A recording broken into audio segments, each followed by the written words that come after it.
11 minutes and 42 seconds. That's all it took for Harper Cole to change everything. 7 enemy snipers. 7 impossible shots through a forest no one should have been able to fight in. Her team stared at her like they'd never seen her before because they hadn't. For 6 months she'd been invisible. Just another operator in Viper 3. But she wasn't. She was the last survivor of Ghost Protocol 1, and the ambush that nearly killed her team was only the opening move of something far darker. Before we begin, tell us where are you watching from, and if you believe honor and courage still matter, help keep their legacy alive. The morning began with a silence so strange it unsettled even the veterans. Black Pine Forest had that effect. Tall pine trunks rising like pillars, shadows lying heavy between them, and a cold mist clinging to the ground. Viper 3 moved through it in a tight wedge, boots sinking into moss, the entire formation listening for the smallest break in the quiet. Petty Officer Harper Cole walked near the rear, calm, steady, scanning the canopy instead of the trail. She noticed a strange scrape on a tree trunk bark pushed upward instead of downward. It was the signature of a boot climbing against fresh growth, the kind only a trained shooter would leave. She slowed, raised her hand, and murmured into comms that someone had been above them recently. Specialist Tyler Vance looked back, slightly annoyed. "Cole, you're seeing ghosts again," he muttered, brushing off the warning without thinking. Lieutenant Mark Ellison considered stopping the patrol, but the map showed they were only minutes from their observation point. He gave a silent signal to continue, trusting that the forest was merely playing tricks on nerves. 30 seconds later, the world exploded. A single shot cracked through the trees, sharp, perfect, clean, and Chief Nolan Briggs jerked violently before collapsing onto the soil. Dana Keene, the team's medic, dove beside him, already assessing the bleeding. Before anyone could react, a second round ripped into a fallen log inches from Tyler's face. The canopy above them erupted with suppressed gunfire, every shot coming from somewhere different. Ellison called for QRF, voice tight with urgency. The reply came back in an emotionless, robotic tone. Nearest support 40 minutes out. Terrain is limiting rotor approach. Viper 3, you're on your own. Dana glanced up from Briggs, her face pale. He would bleed out in 15 minutes, maybe less. Another operator lay gasping with a punctured lung, every breath sounding like a drowning man forcing his head above water. Rounds snapped overhead as the 7 snipers repositioned in the branches, invisible among the leaves. Harper remained still for 3 long seconds, listening to the pattern of fire, watching leaves fall in strange trajectories, and tracking the micro-movements of branches. Then she spoke with a calmness so unnatural it cut through the panic. "Lieutenant, give me 30 seconds of noise. I don't need them dead. I just need them to hesitate." Ellison didn't question her. He signaled the team to fire high into the canopy, a storm of rounds punching through leaves and branches. Under that cover, Harper broke right, sliding behind a moss-covered trunk, adjusting her MK-13 with motions so clean they looked rehearsed. The moment the suppressive fire paused, Harper caught a faint rebound of sound, a delayed echo off wet bark. She saw a boot heel tucked behind a branch 90 yards ahead. She fired once. A body dropped like a sack of sand. Kill one. A glint flashed half a second later on her left. Harper pivoted, instinct guiding her faster than thought, and put a round through the origin of the shine. The second sniper pitched backward, rifle tumbling through the branches. Kill 2. Rounds tore the bark near her head as another shooter dialed in on her new position. She rushed forward, sliding behind a fallen log just as a bullet sliced across her cheek. The sting came after the impact, warm blood trickling, the iron taste rising in her throat. She forced her breathing lower, shutting out the sting, letting the pain anchor her focus instead of breaking it. She watched a branch dip slightly, the weight unnatural. A third sniper was shifting positions above. She fired, cutting him off mid-movement. "Kill 3!" Dana shouted from behind, voice cracking with fear. Briggs' pulse was fading, and the lung-shot operator's breathing had grown shallow. Harper didn't look back. The pressure wasn't a distraction to her, it was fuel. The forest dimmed around the edges as she entered the strange, controlled trance she had learned in the shadows of a program no one in Viper 3 knew existed. 2 more snipers opened fire from opposite angles. Harper dropped low, rolled behind a tangle of roots, and fired twice in fast cadence. One round punched through a leafy silhouette. Another found the slightest flicker of movement through stray mist. Kills 4 and 5.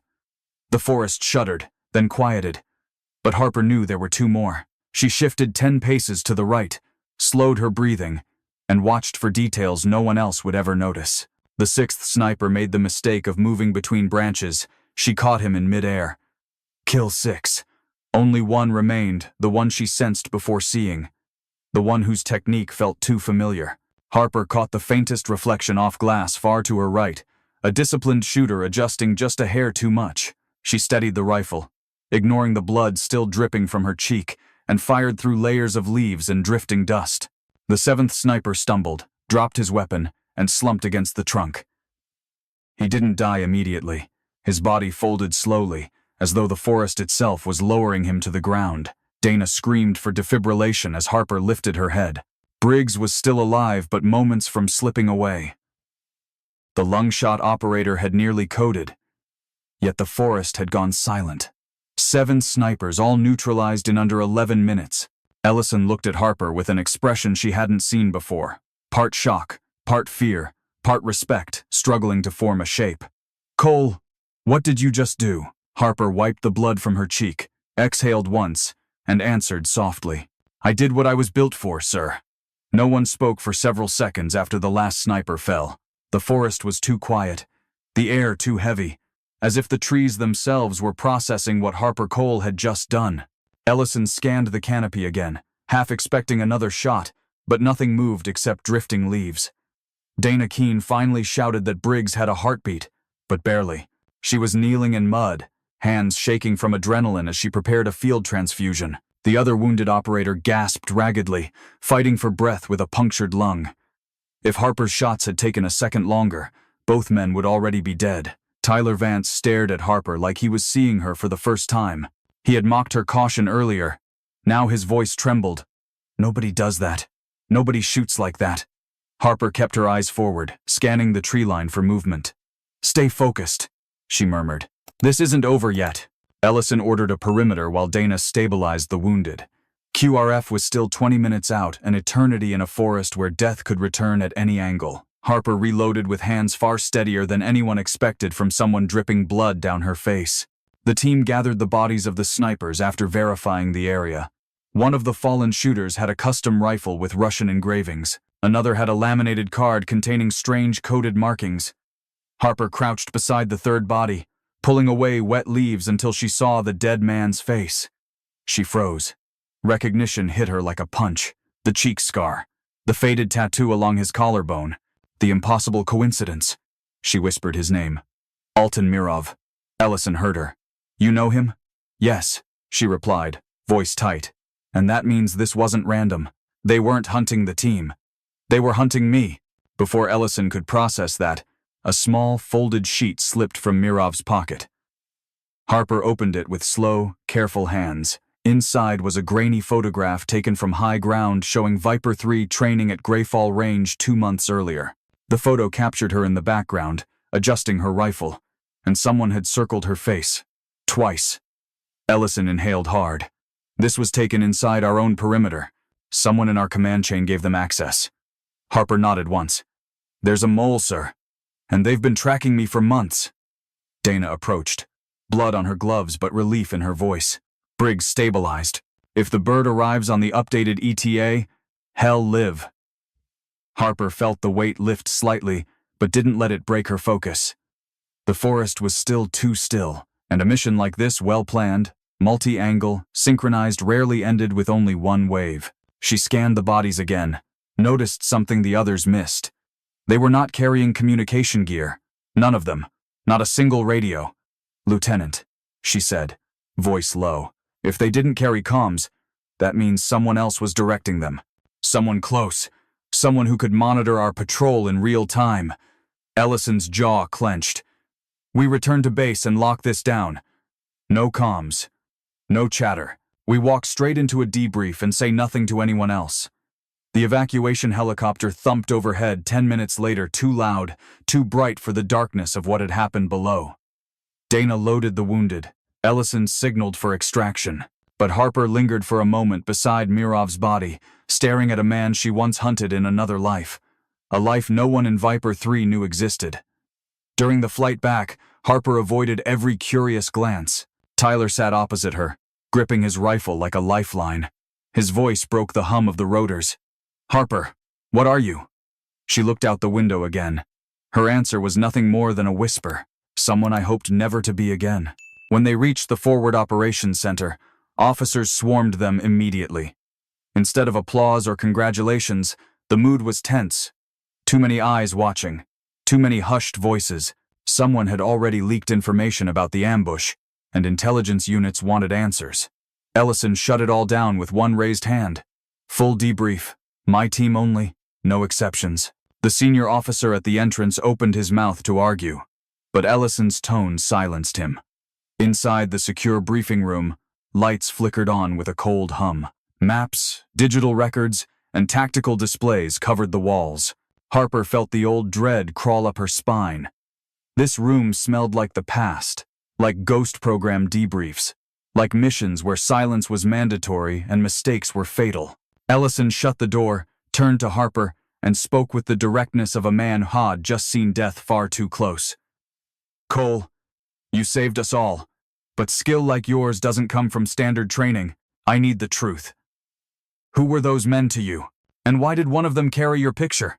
Harper set her rifle against the wall, sat slowly, and met his eyes without blinking. "Sir, my file has redacted sections for a reason. Before Viper 3, I was part of an off-books unit called Ghost Protocol 1, Counter-Sniper. Deep penetration, zero public record. Our job was simple: identify and eliminate high-value marksmen operating inside NATO's kill zones." Tyler swallowed hard. "How many missions?" Harper exhaled once. 84. Dana whispered the words like a prayer. "God." Ellison leaned forward. "And Mirov?" Harper's voice dropped to a colder register. "I tracked him 2 years ago. He killed my spotter. I thought he vanished. But now?" She tapped the photo with her gloved finger. "Now someone handed him my location and told him exactly when we'd be in that forest." Ellison's face hardened. "Then we're compromised. And the traitor is inside our command." Harper's eyes never left the photo. "Sir, this isn't over." Her voice was steady, controlled, dangerous. "It's just beginning." Harper laid the photograph on the center of the table, its edges still damp from the forest. The room seemed to absorb the weight of the image, 7 operators looking outward, but one face circled twice in red ink. The silence that followed felt heavier than gunfire. Even the hum of the lights above sounded cautious, as though the building understood the danger too. Ellison paced slowly, reviewing the angles in the photo again and again. This shot was taken from inside our wire. No outsider could get that close without clearance. Dana nodded, tightening her arms around her chest. "And the timing matches perfectly. Someone fed them live updates on our route. That means they knew exactly when we'd hit that valley." Harper observed the room differently. Her eyes moved between reflections, glass, polished metal, the chrome of a wall fixture. Old instincts from Ghost Protocol returned, whispering that moles preferred corners where they could watch unnoticed. She scanned each surface for microflickers, but saw nothing. Whoever the mole was, they weren't sloppy. The door opened abruptly as Commander Avery Reddick stepped inside, expression unreadable. He wore the clipped authority of a man trained to appear neutral even when the world was burning. "Your report reached me before the helicopter touched down," he said. 7 hostile snipers in coordinated positions, and Cole neutralized them all in under 12 minutes, Tyler whispered. 11 minutes, 42 seconds. Dana nudged him quiet, but the commander heard. His gaze shifted to Harper with an intensity that suggested he had already read every restricted page of her past. "Cole, we need your eyes on something." He placed a battered laptop on the table. The device looked old, dented corners, sand trapped in the hinges, dust clinging to the USB ports. Harper's breath stopped. She recognized that machine. It belonged to an informant she once protected during Ghost Protocol operations in eastern Georgia. The man had vanished during extraction 3 years ago. "Where did you get this?" she asked, voice tightening. Reddick answered calmly. "Recovered by a patrol in a burned cabin 2 weeks ago. Our analysts attempted to decrypt it, but someone accessed it remotely and wiped half the drive last night." Harper clicked the screen to life. A single remaining folder blinked a remnant the remote wipe didn't catch. Inside were images of multiple special units, their rosters, and several surveillance photos of American operators walking through domestic bases. Every face circled belonged to a former member of Ghost Protocol 1. Tyler murmured, "Why would anyone target all of them?" Harper leaned closer, examining timestamps. Each name marked had died in a reported training accident or disappeared entirely. "They weren't accidents," she said. "Someone has been eliminating every operator who survived the program." Ellison stiffened. "Which leaves you as the last one." Harper didn't confirm it, but her silence did. They projected the decrypted fragments onto the wall. Strings of coded numbers mapped across the screen, forming routes, dates, and coordinates. Dana recognized one pattern. "These are patrol orders. Someone inside with high clearance has been sending your movement logs." Reddick stepped back, folding his arms. "We suspect a handler named Lucas Volkov, ex-intelligence, now hired gun for a network called Endgate, has been in contact with someone here." Harper's eyes narrowed. "Volkov trains counter-sniper cells. He trained Mirov. If Hez involved, the attack today was only the first test." Before anyone could respond, Ellison's comms unit vibrated with a restricted alert. A message flashed across his screen, one word, one command, sent through a secure channel. "Abort. Pull Cole out of base. Now." The signature on the message belonged to Major Calvin Rourke, the officer directly responsible for Viper 3 seconds deployment schedules. Ellison showed it to Harper without a word. Tyler leaned forward, voice rising in confusion. Why would he order her out? We're in a secure facility. Harper studied the text carefully. "He wants me isolated, which means he knows the snipers failed, and he thinks the next opportunity to eliminate me has to happen off-grid." Dana allowed the thought to settle, then whispered, "Rourke the mole?" Reddick shook his head. "Or someone using his credentials. We don't jump until we're certain. But we move now." As they exited the room, the hallway lights flickered once, then twice. Harper paused mid-step. Flickers like that weren't accidental. They were signals used in Ghost Protocol extractions. Someone was telling her the facility was no longer safe. Ellison guided the team into an empty storage bay, shutting the door behind them. "We need to get ahead of this. Volkov's cell is active, the mole is inside the command chain, and we have a narrow window to force the traitor into the open." Tyler turned toward Harper, frustration and fear tightening his voice. "You were part of some secret ghost unit. Fine. But my brother Michael died on a mission you were on, and nobody ever told me what happened." Harper's face hardened, not with anger, but with something far heavier. "Michael saved my life," she said softly. "We were ambushed by a contract unit near the Syrian border. He dragged me behind cover after I lost consciousness. When I woke up, he was bleeding out. I tried to stabilize him, but he insisted I move to high ground and finish the fight." Tyler swallowed hard, blinking fast. "He never came home." Harper nodded. "I've carried that every day, and I'll answer any question you have. But right now, we have a mole hunting us and Volkov will strike again within hours. Your brother would want you focused." Ellison stepped between them, steady and authoritative. "We end this tonight. We set the trap. Volkov wants Cole? Fine. Well, make him come to her." Reddick opened a locker and handed Harper a fresh rifle with a suppressed barrel and thermal lens. The metal was cold, the weight balanced, engineered for one purpose. "Your bait," he said, "but you won't be alone." Harper chambered a round with a precise, practiced motion. The sound echoed across the bay like a promise. "Let him come," she said quietly. "And this time, we hunt back." Night fell over the logging compound like a curtain pulled tight, leaving only the glow of floodlights slicing through drifting sawdust.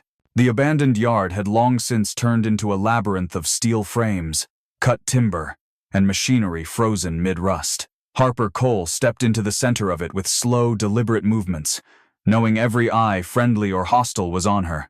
Ellison's team fanned out silently along the perimeter, taking elevated positions behind stacked lumber piles. Dana controlled the thermal display from a sheltered workstation, relaying movement signatures through encrypted channels. Tyler Vance adjusted his scope but kept glancing toward Harper, unable to hide the worry tightening his jaw. Commander Reddick remained near the comms truck. overseeing the silent countdown until their trap triggered. They had fed false intel into the command network, an operation disguised as a forced transfer, with Harper as the bait. If the mole was still feeding Volkov, the enemy would come for her before midnight. Harper stood alone between two massive conveyor belts, hands loose at her sides, posture steady. She had faced sniper chambers, ambush valleys, and kill zones no map dared to mark. But this was different. This time she was not there to execute a mission. She was there to expose the hunter who stalked her through years of shadows. A faint vibration hummed through her earpiece. Donna's whisper followed. Thermals picking up heat signatures. Multiple inbound 5 or 6, moving in staggered formation. Ellison raised his fist, signaling the team into silent posture. Tyler clicked off his safety, eyes narrowing through his optics. Harper closed her eyes for a moment, listening to the rhythm of approaching footsteps. The pattern was too disciplined for local mercenaries. This was Volkov's method: incremental advance, overlapping arcs, stealth without hurry. She opened her eyes again. "Volkov's here," she murmured. Seconds later, a figure emerged from the tree line. Lucas Volkov moved with the confidence of a man who had shaped killers for half a lifetime. His coat brushed the ground. The barrel of his suppressed rifle glinted under the floodlight as he examined the compound like a stage prepared for him alone. "Harper Cole," he called softly, as though greeting an old student. "I trained men to hunt ghosts, yet you survived them all. That intrigues me." Harper didn't flinch. "You trained them to kill whoever your client paid for. That's all." Volkov smiled faintly. "A ghost who moralizes.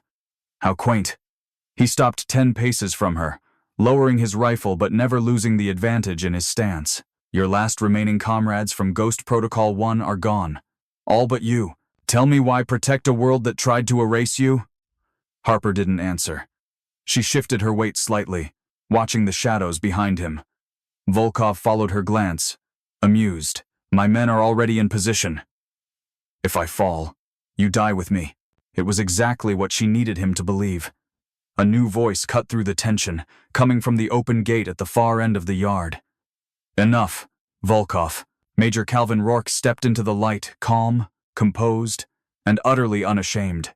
His presence alone confirmed everything they suspected. Harper's pulse steadied as she recognized the controlled smugness only one type of man carried, the traitor who believed himself untouchable. Volkov smirked. "You're late, Calvin." Rourke's eyes flicked to Harper with cold calculation. "I wanted to be sure she was alone. The others will be dealt with soon enough." Ellison signaled his team to hold. They couldn't shoot. Rourke stood too close to Harper for a clean angle, and Volkov's marksmen were hidden. Rourke approached Harper with slow confidence. "You were meant to die years ago. Ghost Protocol wasn't built to save you, it was built to measure who was uncontrollable. People like you don't retire. You become liabilities." Harper's voice remained steady.